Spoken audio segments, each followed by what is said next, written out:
शाम का समय है, हम लोग यहाँ रेडी हो गए हैं क्योंकि 6:55 की हमारी ट्रेन है। मीठी, मैं और मीठी के पापा हम सब लोग रेडी हो गए हैं स्टेशन आने के लिए। स्टेशन पहुँचते ही हमारी ट्रेन आ गई थी और बस रात का सफ़र सोते हुए कैसे निकल गया पता ही नहीं चला। सुबह हम उज्जैन पहुँच गए हैं। बज रहे हैं सुबह के 3:30। यहाँ पर दिवाली का टाइम था तो रोशनी ही रोशनी थी चारों तरफ और रात के 3:30 बजे अंधेरा था, लेकिन स्टेशनों पर तो ऐसा रहता है। बस यहाँ पर हमने एक रूम लिया था रेडी होने के लिए, 2 घंटे के लिए नहा धोकर हम रेडी होकर आ गए। यहाँ पर हमने गर्मा-गर्म पोहे खाए हैं सुबह। बच्चों के साथ है तो भूख लगती है सबको। रेडी होने के बाद मंदिर के लिए निकल गए हैं यहाँ पर महाकालेश्वर दर्शन के लिए।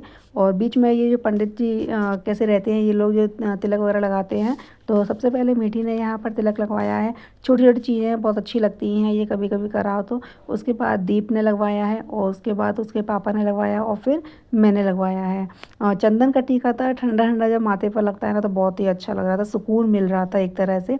और बस ये सब लगवाते हुए हम लोग निकले दर्शन के लिए। यहाँ पर फूल और प्रसाद लेते हुए भीड़ की लाइन में लग गए हैं बस, क्योंकि 1.5 घंटे तक हम लाइन में इसी तरह से चलते गए और फाइनली जाकर हमने वहाँ पर शिव जी के दर्शन किए। और दर्शन इतने अच्छे हुए थे क्योंकि हमें सुबह की लाइव आरती 8 बजे वाली जो होती है मॉर्निंग की, वो मिल गई थी। तो यहाँ पर हम आधे घंटे तक खड़े रहे। दर्शन करने के बाद जैसे ही हम बाहर निकले तो बाहर का व्यू कुछ इस तरह का था। बहुत ही अच्छी-अच्छी प्रतिमाएँ बनी हुई थी। वहाँ पर थोड़ा-सा रेस्ट किया, बैठे वहाँ पर, और जो आस-पास की जगह थी वो हमने घूमी यहाँ पर।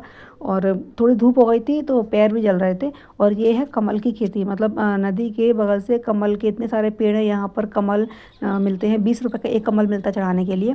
फिर हमने बाहर जाकर ई-रिक्शा किया। ई-रिक्शे वाले ने हमें उज्जैन के जितने भी मंदिर थे सारे घुमाए हैं। यहाँ पर ये है कृष्ण जी और उनके भैया ने यहाँ पर 64 तरह की शिक्षाएँ ग्रहण की। और उसके बाद हम गए थे भैरव बाबा के मंदिर। भैरव बाबा के मंदिर में भी ज़मीन बहुत गर्म थी, समझ ली धूप इतनी कड़क हो गई थी ना, पैर बहुत जल रहे थे।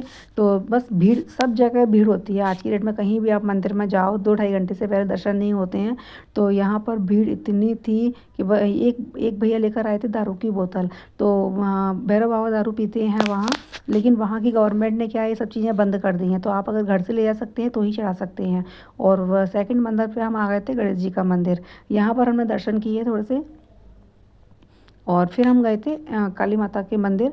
जो ये सारे मंदिर उज्जैन में ही हैं। हरसिद्धि का मंदिर है, राम घाट, ये सब चीज़ें हम घूमते हुए। और मीठी को ये मैजिक लग रहा था, इस पर सिक्का चिपकाना होता है। तो फाइनली इसका सिक्का चिपक भी गया था, अच्छे से चिपक गया था इसका, तो बहुत खुश हो गई थी। और इसी तरह से घूमते हुए भैया ने हमें एक ढाबे पर रोका जहाँ हमने लंच किया।